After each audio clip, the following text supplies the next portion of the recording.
இந்திரகுமார் இந்த பேச்சை காங்கிரஸ் கட்சியினுடைய அப்போதைய பிரதமர் மன்மோகன் சிங் பேசுவதற்கான ஒரு எதிர்வினையாத்தான் பார்க்கணும். அவர் பேசும்போது பிரதமர் மோடியை மட்டும் குறை சொல்வது எப்படி நியாயமாகும் கேட்குறாங்க. இல்லை, பிரதமர் மோடி நிறைய இன்றைக்கு பேசும் பொழுது நிறைய பொய் சொல்லி இருக்கிறார் அப்படின்றத பார்க்க முடிகிறது. அதாவது காங்கிரஸ் வீடு வீடுக்கு போய் எல்லா தங்கத்தையும் கணக்கெடுக்க போகிறாங்க, உங்களுடைய தாலி சங்கிலியை கூட விட்டு வைக்க மாட்டார்கள்னு ரொம்ப எமோஷனலாக மோடி பேசியிருக்கிறார். அப்படியெல்லாம் எதுவும் காங்கிரஸ் சொல்லலை. காங்கிரஸுடைய தேர்தல் அறிக்கையில் சோஷியல் ஜஸ்டிஸ்ன்ற அடிப்படையில் socio economic caste census will be conducted. இந்த சோஷியோ எக்கனாமிக் காஸ்ட் சென்சஸ் அப்படின்றது இந்தியாவுக்கு புதுசெல்லாம் இல்லை. 2011 ஏற்கனவே சோஷியோ எக்கனாமிக் காஸ்ட் சென்சஸ் தான் எடுக்கப்பட்டிருக்கிறது. எடுக்கப்பட்டதை பிஜேபி ஏற்றுக்கொள்ளுகிறதா இல்லையா, அதே நாங்கள் ஏற்றுக்கல, அப்புறம் எப்படி நாங்கள் புதுசை ஏற்றுக்கிடுவோம் அப்படின்னு சொல்லிட்டு அதை மறுத்திருந்தா அந்த கேள்விக்குள்ள நகரலாம்.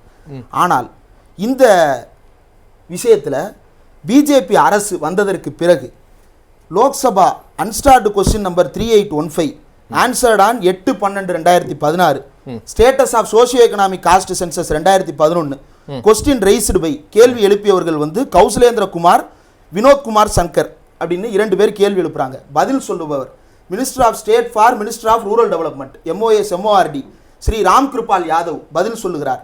அதில் கொஸ்டின் நம்பர் என்ன கேள்வி அப்படின்னா, இந்த அரசாங்கம் 2011 சோஷியோ எக்கனாமிக் காஸ்ட் சென்சஸின் அடிப்படையில் என்ன மாதிரியான நலத்திட்டங்களை செயல்படுத்தி கொண்டிருக்கிறது, அப்படியான நலத்திட்டங்களை நீங்கள் செயல்படுத்தி இருக்கிறீர்களா, அது 2011 சென்சஸின் அடிப்படையிலையா அப்படின்னு கேள்வி எழுப்பியதற்கு MORD அதாவது ஊரக வளர்ச்சித்துறை மந்திரி அதனுடைய இணையமைச்சர் ராம் கிருபால் யாதவ் சொன்ன பதில், ministry of rural development is using socio economic caste census 2011 data for selecting beneficiaries for its program.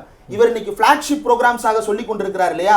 Number 1 வறுமை ஒழிப்பு, நம்பர் 2 PMAY, நம்பர் 3 வீடு வீடுக்கு கேஸ் சிலிண்டர். வீடு வீடுக்கு கேஸ் சிலிண்டர் இருக்கு இல்லைன்றது உங்களுக்கு எப்படி தெரிய வந்துச்சு? 2011 சோஷியோ எக்கனாமிக் காஸ்ட் சென்சஸ்ல தான் தெரிய வந்துச்சு.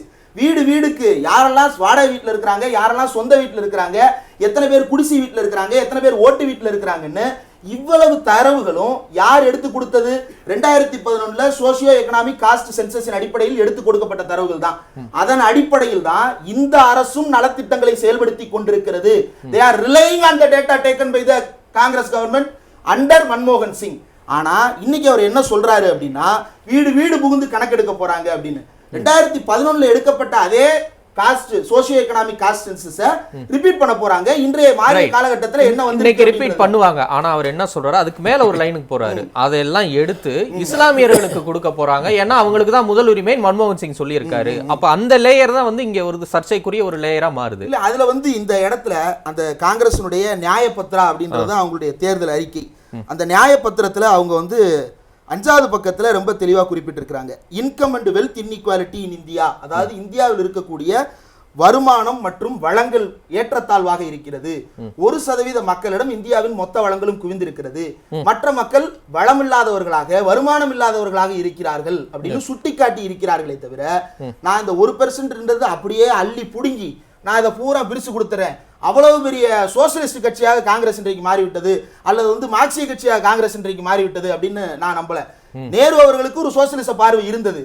ஆனா இந்தியாவின் சோசியலிச பார்வை என்பதும் கம்யூனிஸ்ட் தத்துவத்தை பின்பற்றி கொண்டிருக்கக்கூடிய சோசியலிச நாடுகள் வைத்திருக்கக்கூடியதுக்கும் பெரிய வேறுபாடு. அவர் இன்னைக்கு அதையும் சொல்றாரு, முதலாளித்துவத்தையும் நம்ம ஏற்றுக்கொள்கிறோம், ஆனா இந்த வளங்களை எல்லாத்தையும் அப்படியே உருவி நான் உங்களுக்கு கொடுத்துறேன்னு இந்த மேனிஃபெஸ்டோவில் எந்த இடத்திலும் இல்லை. இல்ல, அதை மட்டும் சொல்லல, அவர் மாவோயிஸ்ட் இதையும் குறிப்பிட்டு என்ன சொல்றாரு, ஒரு ஊர்ல நீங்க ஒரு வீடு வச்சிருக்கீங்க, அந்த வீடு போக உங்களுடைய வருங்கால சந்ததிகளுக்கு இன்னொரு இடம் வாங்குனீங்கன்னா அந்த இடத்தையும் எடுத்துக்கிடுவாங்க, இதுதான் மாவோயிஸ்ட் சிந்தனை, இதுதான் இங்க கொண்டு வர ட்ரை பண்றாங்க அப்படிங்கறத அவர் சொல்லியிருக்கிறாரா?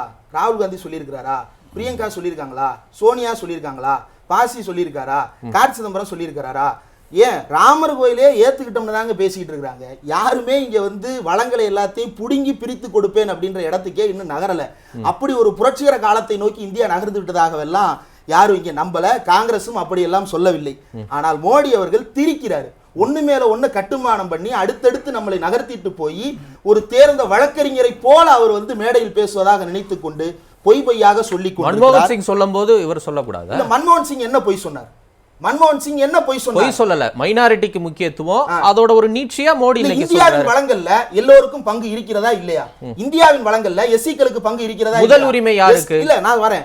எஸ்டிக்கு பங்கு இருக்கிறதா இல்லையா? ஓபிசிக்கு பங்கு இருக்கிறதா இல்லையா? அப்படியே முதலுரிமைன்னு பார்த்தாலும் அந்த பேச்சிலேயே அவர் தொடங்கும் போதே ஓபிசியில் ஆரம்பிச்சு ஓபிசிக்கு அப்புறம் எஸ்சி, எஸ்சிக்கு அப்புறம் எஸ்டி, எஸ்டிக்கு அப்புறம் மைனாரிட்டிகள் குறித்து பேசும் பொழுது, இந்த வளங்களை பிரித்தளிக்கும் பொழுது இவர்களை நாம் முதலில் கவனத்தில் எடுத்துக்கொள்ள வேண்டும். ஏன் அப்படி சொல்றாரு? 2002 குஜராத்ல அவ்வளவு பெரிய கலவரம் நடக்கிறது. இஸ்லாமியர்களுடைய வீடுகள் தீக்கிரையாக்கப்படுகின்றன, சூறையாடப்பட்டன. பில்கிஸ் பானு போன்ற கர்ப்பிணி பெண்களுடைய வயிற்றிலிருந்து கருக்கள் பிடுங்கி எறியப்பட்டு கருச்சிதைவுக்கு ஆளாக்கப்பட்டார்கள். அவருடைய குழந்தைகளை அடித்து கொலை செய்திருக்கிறார்கள். இப்படி பெரும் வன்முறைக்கு அந்த இஸ்லாமிய சமூகம் ஆளாகி இருக்கிறது. அந்த மனங்கள் எல்லாம் ரணப்பட்டு போயிருக்கிறது. அந்த பெண்களையும் அந்த பிள்ளைகளையும் அந்த ஆண்களையும் காப்பாற்றி கொண்டு போய் அவங்களை எல்லாம் கேம்ப்ல வச்சு அவங்களுக்கான நிவாரண பணிகளை செஞ்சோம்னா, அதுக்கு அன்றைய குஜராத் முதலமைச்சர் மோடி என்ன சொல்றாரு? பிள்ளைக்குட்டி பெத்துக்கிட்டு இருக்கிற கேம்புக்கு நான் நிதி கொடுக்கணுமா அப்படின்னு சொல்லிட்டு கேட்கிறாரு. அப்போ அவ்வளவு ஹேட் பண்ணி இருக்கிறார் அந்த சமூகத்தை.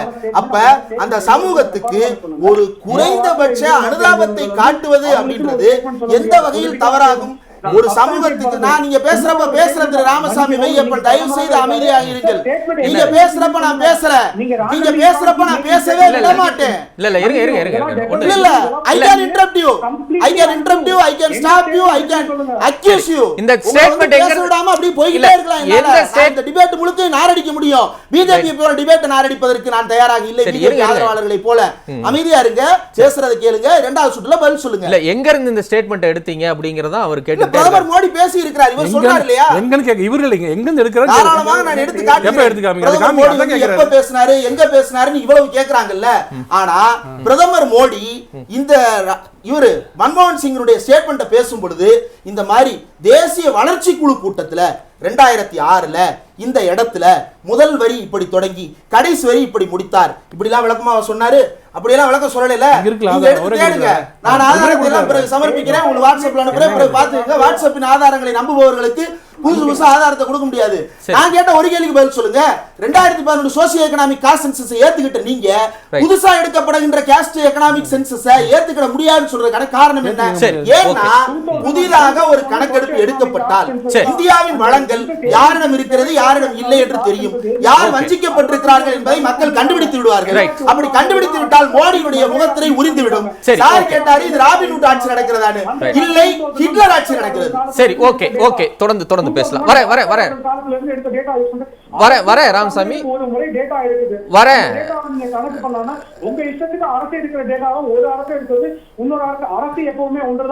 சரி, ஓகே ஓகே, வர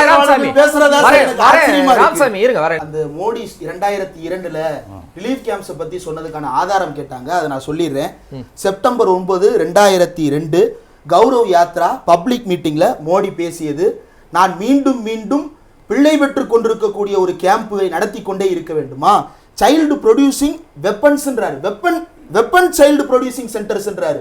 ஆயுதமேந்திய குழந்தைகளை பிரசவிக்கக்கூடிய மையங்களுக்கு நான் நடத்தி கொண்டே இருக்க வேண்டுமா அப்படின்னு மோடி பேசி இருக்கிறார். ஆதாரம் இருக்கிறது, மறுக்கட்டும் திரு ராமசாமி. இந்த சோசியோ எக்கனாமிக் காஸ்ட் சென்சஸுக்கு இன்னும் உறுதியான ஆதாரம் ஒன்று எடுத்துறேன்.